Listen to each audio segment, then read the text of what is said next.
ভোটের হাওয়ায় ঘুরতে ঘুরতে আমরা এসে পৌঁছেছি শৈল শহর দার্জিলিং এ। এই দার্জিলিং গত কয়েক বছর ধরেই শান্ত, কিন্তু ভোটের আগে কিন্তু বড্ড বেশি শীতল।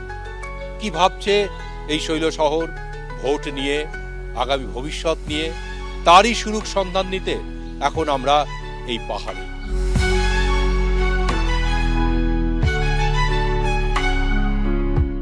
ঘন মেঘের চাদর সরিয়ে খেলনা গাড়িটা এগিয়ে চলেছে পাহাড়ের পাকদণ্ডি বেয়ে বেয়ে। কনকনে ঠান্ডা বাতাসে জবুথুবো পাহাড়ে উষ্ণতা বলতে এখন এই ভোটটুকুই। দীর্ঘদিন পর যেন আবার নড়ে চড়ে বসেছে পাহাড়। কালিম্পং জেলার একটি আসন, সেই সঙ্গে দার্জিলিংয়ের 2টি আসন, সব মিলিয়ে পাহাড়ের 3টি আসনের দিকে এখন নজর সকলের। কারণ যাঁরাই ভোটের ময়দানে রয়েছেন তাঁরাই এখন শান্তি আর উন্নয়নের পক্ষে সওয়াল করে ভোট চাইছেন দুয়ারে দুয়ারে। এখানে মুখোমুখি লড়াইয়ে তৃণমূল সমর্থিত ভারতীয় গোর্খা প্রজাতান্ত্রিক মোর্চা এবং বিজেপি। এই নির্বাচনেও গোর্খা জনমুক্তি মোর্চার সমর্থন রয়েছে গেরুয়া শিবিরের দিকে।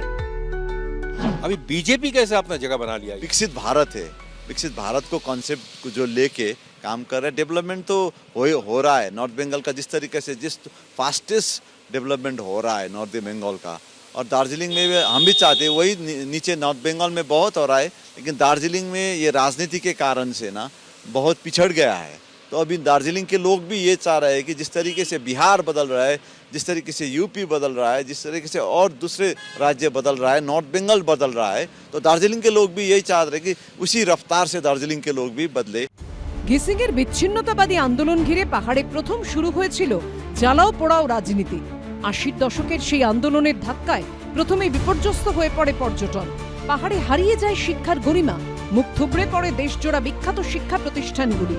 ঘিসিং স্বশাসিত পরিষদ গড়তে সক্ষম হলেও সেই পরিষদ মানুষের প্রত্যাশা পূরণে ব্যর্থ হওয়ায় আবার দানা বাঁধে আলাদা রাজ্যের দাবি। এবার নেতৃত্বে বিমল গুরুং। আবার সেই বিধ্বংসী আন্দোলন সমৃদ্ধ পাহাড়কে এক কথায় নিঃস্ব করে ছেড়ে দেয়। সেই গুরুংয়ের গোর্খা জনমুক্তি মোর্চা ভেঙেই এখন তৈরি হয়েছে ভারতীয় গোর্খা প্রজাতান্ত্রিক মোর্চা। পাহাড়ে স্থায়ী শান্তি প্রতিষ্ঠা এবং উন্নয়নের কথা বলে ভোট যুদ্ধে নেমেছে তারা।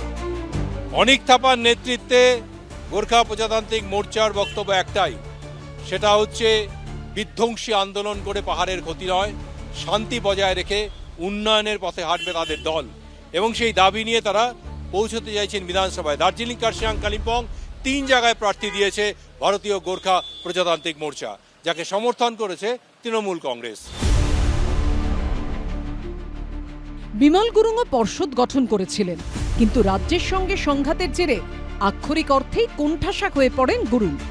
সেই সময় তাঁরই বিশ্বস্ত সঙ্গী বিনয় তামাং ও অনিত থাপা শিবির বদলে হাত মেলান রাজ্যের শাসক দলের সঙ্গে। সমীকরণ পাল্টে যায় জিটিএর, ক্ষমতা দখল করে নেয় বিনয় অনিত গোষ্ঠী। তাঁরাই তৈরি করেছেন ভারতীয় গোর্খা প্রজাতান্ত্রিক মোর্চা। তাঁরা এখন জিটিএর ক্ষমতায়, Binay Tamang chairman, Anit Thapa vice chairman. তাঁদের দলকে পাহাড়ের 3টি আসনে সরাসরি সমর্থন দিয়েছে তৃণমূল। अनिक जी, सवाल यह है कि जो बात को लेके आपने आंदोलन छेड़ा था उस समय, आप भी थे उसमें गोरखा जनमुक्ति मोर्चा के साथ, अभी आप मोर्चा के साथ नहीं है, तो ये मान लूं कि आप वो डिमांड के साथ नहीं है? नहीं, देखिए गोरखा लोग सभी भी डिमांड के साथ रहता है, लेकिन जो तरीका था वो तरीका गलत था। क्योंकि हम लोगों ने खुद का पहाड़ बंद करके, झमेला करके, जला के, स्टूडेंट को मतलब स्कूल से बंद करके, कमान टी गार्डन बंद करके, मतलब खुद को नुकसान करके कभी भी गोरखालैंड नहीं मिलेगा। गोरखालैंड तो अभी देखिए राज्यसभा में और पार्लियामेंट में पास करके होना पड़ेगा, नहीं तो जो बीजेपी ने प्रॉमिस किया इतना साल, अभी बीजेपी फुल गवर्नमेंट है, तो अभी तक उन लोगों का देने का कोई संकेत भी नहीं, और इट्स वेरी इम्पॉसिबल।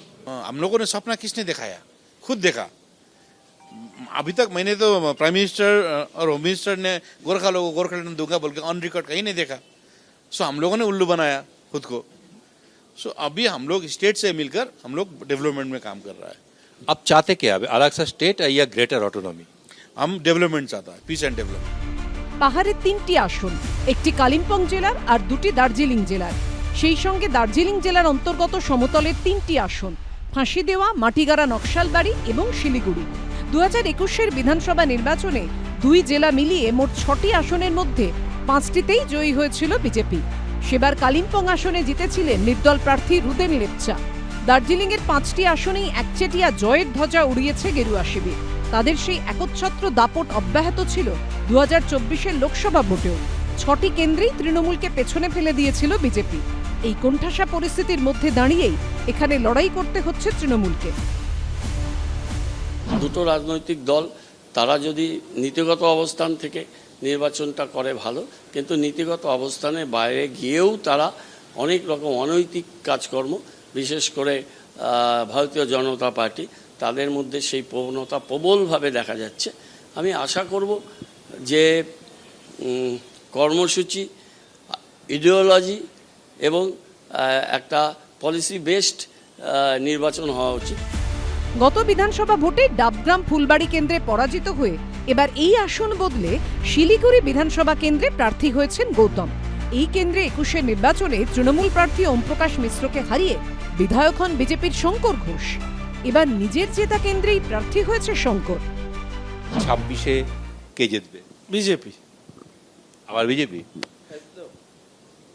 এর মধ্যে কোনো ভুল নেই। মানুষের মেজাজ, পশ্চিমবঙ্গের মানুষের মেজাজ আর শিলিগুড়ির মানুষের মেজাজ কোথাও একসাথে মিলে এবার 2026 রাজ্যে ডাবল ইঞ্জিন সরকার মাননীয় প্রধানমন্ত্রীর নেতৃত্বে। এই রাজ্যের সরকার তৃণমূল কংগ্রেস তারা বারংবার করে এর প্রতিবন্ধকতা তৈরি করেছে এবং কেন্দ্রকে প্র্যাকটিক্যালি তারা প্রতিদ্বন্দ্বী হিসাবে ভেবেছে। সহযোগিতামূলক গণতন্ত্র বা ফেডারেলিজমের বদলে কম্পিটিটিভ ফেডারেলিজমে গিয়েছে। এর ফলে যেহেতু বারবার উন্নয়ন বাধাপ্রাপ্ত হয়েছে, 5টা বছর ভারতীয় জনতা পার্টিকে দিন, মাননীয় প্রধানমন্ত্রীর নেতৃত্বে আমরা 5 বছর কাজ করব। বিকশিত ভারত, বিকশিত পশ্চিমবঙ্গ 5 বছর পরে 2031-এ আপনাদের কাছে হিসেব মিলিয়ে নেবার সুযোগ থাকবে। দার্জিলিং জেলায় একসময় রাজনীতির ময়দানে দুর্দণ্ড প্রতাপ শক্তি ছিল বামেরাই। নির্দিষ্ট করে বলতে গেলে পাহাড়ের অবিসংবাদিত নেতা ছিলেন সিপিএম-এর রতনলাল ব্রাহ্মণ। 80-র দশকে সুভাষ কিসিংয়ের বিচ্ছিন্নতাবাদী আন্দোলন প্রতিহত করতে গিয়ে পাহাড় থেকে কার্যত নিশ্চিহ্ন হয়ে যায় সিপিএম। এই জেলায় তাদের লড়াইটা এখন সমতলেই সীমাবদ্ধ। আমার তো মনে হয় বিজেপি গতবারে যে নম্বরটা ছিল সেই নম্বরটাও ক্রস করতে পারবে না, কারণ পশ্চিমবঙ্গের মানুষ বিজেপিকে সরকারে চায় না। কিন্তু তৃণমূল কংগ্রেস সরকার এমন কিছু কাজ করছে তাদের মানুষের মধ্যে তৃণমূল বিরোধিতাটা প্রচণ্ডভাবে বেড়ে গেছে। এই সুযোগটাই বিজেপি নেওয়ার চেষ্টা করছে। দীর্ঘ বছর রক্তাক্ত আন্দোলনে বিধ্বস্ত পাহাড়ে এখন সব দলই শান্তি আর উন্নয়নের কথা বলছে। তাদের দাবি পাহাড়ে এখন শান্তি ফিরেছে এবং এই শান্তির পরিবেশ ধরে রাখতে পারলে উন্নয়নের দরজা খুলে দেওয়া সম্ভব হবে। কিন্তু এই শান্তির পরিবেশ নিয়ে প্রবল সন্দিহান গোর্খা জনমুক্তি মোর্চা। দলের অন্যতম নেতা এবং পার্বত্য পরিষদের প্রাক্তন সদস্য যোগেন্দ্র রায় মনে করেন, আপাত দৃষ্টিতে যেটাকে শান্তি বলে মনে হচ্ছে সেটা আসলে ঝড়ের পূর্বাভাস, কারণ পাহাড়ের দাবিটা এখনো অধরা। पिछले कुछ साल से पहाड़ बिल्कुल शांत है। गोरखा जनमुक्ति मोर्चा भी है, उनका पॉलिटिक्स भी चल रहा है। पहाड़ में क्या मांग था आपका वो भी नहीं मिला, फिर भी इतना शांत, और चुनाव के पहले तो पूरा बिल्कुल शांत हो गया है। नहीं, ये शांत तो नहीं है, पहाड़ शांत तो नहीं। जो आप लोग बाहर से देख रहे हैं ये शमशान का शांत होता है ना, वैसे ही है। आपका जो मांग था वो पूरा नहीं हुआ। आने वाले दिनों में उस मांग को लेके फिर आप सड़कों में उतरेंगे? जी, हम लोग का मांग जो बहुत पुराना मांग है, जब ब्रिटिश का शासन था उस साल से हम लोग मांग कर रहे हैं कि हमारा सेपरेट स्टेट हो, तो अभी तक हमारा मांग पूरा नहीं हुआ है। तो देखेंगे आने समय में हम लोग आंदोलन में जाना पड़ेगा, जाएंगे हम लोग। সমতল কিন্তু মনে প্রাণে চায় পাহাড়ে শান্তি থাকুক। পাহাড়ে শান্তি মানে পর্যটন টিকে থাকা। দার্জিলিং পাহাড়ের গা বেয়ে যাত্রী বোঝাই যে টয় ট্রেনটা দুলকি চালে পাহাড় থেকে নেমে আসছে সমতলে, সেই ট্রেনটা যাতে স্তব্ধ না হয়, এটাই প্রার্থনা সমতলের। পাহাড়ের পর্যটনের সঙ্গে ওতপ্রোতভাবে জড়িত শিলিগুড়ির অর্থনীতি। রাজনৈতিক সমীকরণের বদলটা স্বাভাবিক, কিন্তু পাহাড়ের অশান্তি অস্বাভাবিক অস্থিরতা তৈরি করে সমতলেও। এত বৈচিত্র্যে ভরপুর কোনো জেলা হয়তো পশ্চিমবঙ্গে খুঁজেই পাওয়া যাবে না।